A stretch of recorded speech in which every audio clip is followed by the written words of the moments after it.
મારું નામ સની પ્રવીણ ચરલા. હું અહીં અખંડ વાગડને હું સપોર્ટ કરું છું. મારા મમ્મી હંસા પપિન ચરલા. વાત અમારા 3 ભાઈઓની છે. ખુલ્લા દિલથી વાત કરી શકે, આપણો સમાજ છે. મોટી વાત એ છે કે મારા દાદાનું મોસાળ છે, એટલે હકથી વાત કરી શકું છું. 3-4 દિવસથી ઘણી બધી ઘટનાઓ થઈ રહી છે. વોટ્સએપ ફરી રહ્યા છે, વિડીયો ફરી રહ્યા છે. આમાં દુઃખ નથી લાગતું, આક્રોશ આવે છે. પહેલાં હું મારી મા માટે કહીશ. મારી મમ્મી 15થી 16 વર્ષથી સમાજની સેવામાં જોડાયેલા છે. એટલે અંદાજો હું 15-16 વર્ષનો હોઈશ ત્યારથી એ સમાજ માટે કાર્ય કરી રહ્યા છે. પહેલાં ધર્મનું બી કરી રહ્યા હતા, સાથે સાથે હવે ધર્મ અને સમાજ બધાનું કરી રહ્યા છે. મારી માં મારો માન છે. અહીં વાત કરવામાં આવી કે અહંકાર માણસમાં ના હોવો જોઈએ, પણ મને છે. મને મારી માં માટે અહંકાર છે. કારણ કે આ સમાજ માટે કામ કરવા માટે મારા બીજા 2 ભાઈઓ તો ઘણા નાના હતા. હું 16-17 વર્ષનો હતો, તો એમને યોગ્ય લાગ્યું કે મારા મોટા છોકરાને હું પૂછી લઉં. તો પૂછવામાં આવ્યું કે બેટા, હું આ સમાજના કાર્યમાં જાઉં તો તને વાંધો નહીં હોય. પપ્પાને તો પૂછ્યું જ હતું, પણ મારી મંજૂરીની વાત થઈ હતી. ત્યારે મેં કીધું, સમાજ માટે કાર્ય છે એ તારી ઈચ્છા છે, તું કરી શકે છે, અમારો ઇન્વોલ્વમેન્ટ કોઈ નહીં હોય. જેમ જેમ બીજા 2 ભાઈઓ મોટા થયા, 18-20 વર્ષના થયા, 21 વર્ષે તો હું ભણી ગયો હતો. 2 ભાઈ નાના જે હતા એ મોટા થયા પછી બી વિચાર્યું કે સમાજમાં અમને કોઈ રુચિ નથી, તમને જોઈશે અમે આવીને ઊભા રહી જશું, અમે કામ કોઈ કરી નહીં શકીએ. એ આજનો યુથ છે. તમે કહેશો કે આ ખોટું થઈ રહ્યું તો સાથે ઊભો રહી જશે. એટલે આજે હું અહીં ઊભો છું.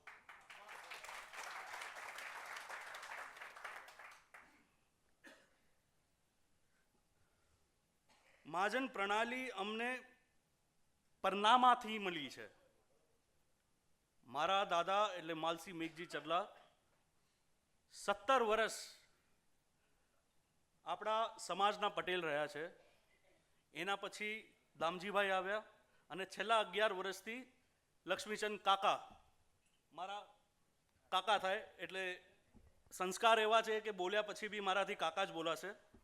એનામાં કોઈ ચીજનું નેગેટિવિટી છે, અંદર આક્રોશ છે, પણ મોઢામાંથી નહીં નીકળે.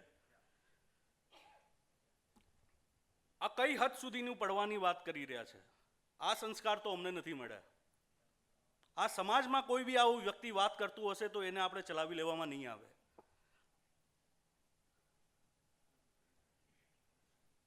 સિંહની વાત કરીએ છીએ આપણે. સિંહ 2 પ્રકારના હોય. જંગલમાં આપણે જોઈએ, એક સિંહ ફરતો ફરતો હોય, અવાજ કરતો હોય, અને એક સિંહ જે હોય એ સૂતો હોય. એક સિંહ જે સૂતો હોય, અગર એને છંછેડવામાં આવશે તો અવાજ એનો એનાથી વધારે મોટો આવશે.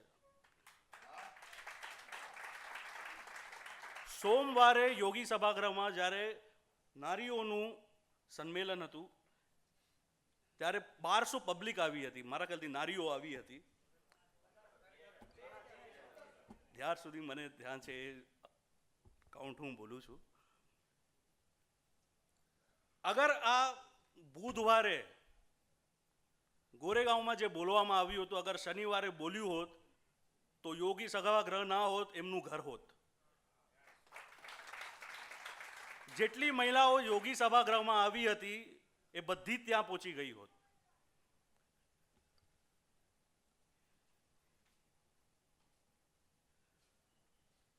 પત્રિકામાં એમ બી છપાવવામાં આવેલું હતું કે મારા દાદાએ સમાજને શું આપ્યું.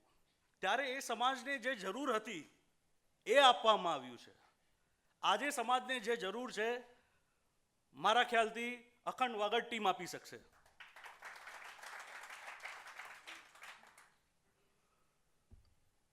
છેલ્લી વાત એક કહેવા માંગીશ. પીસીભાઈ, તમે ગોરેગાંવમાં મહાભારતની એક વાણી કીધેલી હતી. મમ્મી, આમાં કૃષ્ણ બીતું છે, અર્જુન બીતું છે અને દ્રૌપદી બીતું છે. તમે જે કહ્યું હતું એની વાર્તામાં હું આ જોડાઈ રહ્યો છું. મારો ભાઈ અમિત કંઈ કહેવા માંગે છે?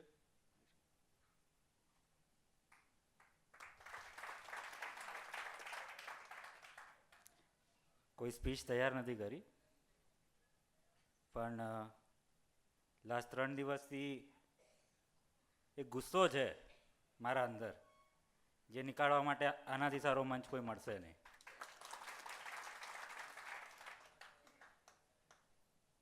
બે દિવસ પહેલા જ્યારે સવારના આ સાંભળવામાં આવ્યું કે લક્ષ્મીચંદ કાકાએ કેવા શબ્દ વાપર્યા છે મારી મમ્મી માટે, તો મેં મમ્મીને જઈને પૂછ્યું, આ શું ચાલે છે, કેમ જોડાયેલી છે તું આ બધી ચીજોમાં? આ ગુસ્સો મને લક્ષ્મીચંદ ચલ્લા પર જેટલો છે એટલો ત્યારે મને મારી મા પર પણ આવી રહ્યો હતો. પછી વિચાર્યું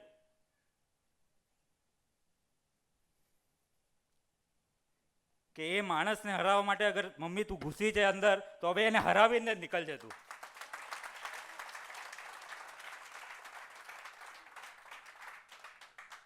મારી માં મારા માટે આ સંસાર છે. મારી માં, હું જ્યારે બીમાર હતો મારા ઉપર પોત રાખતી હતી. મારી માએ એને છાતીનો દૂધ મને પીડાવ્યો છે, અને આ માને હું દુઃખ દર્દમાં જોઈ નથી શકતો. અને 28 તારીખના તમે બધા વોટ કરીને નાગજીભાઈ અને એમની પેનલને જીતાડજો. અને 29 તારીખ આપણી તારીખ હશે, આપણી તારીખ. ત્યારે આપણે જોઈ લઈશું કોને શું કરવું છે. ખૂબ ખૂબ આભાર. જય વાગડ.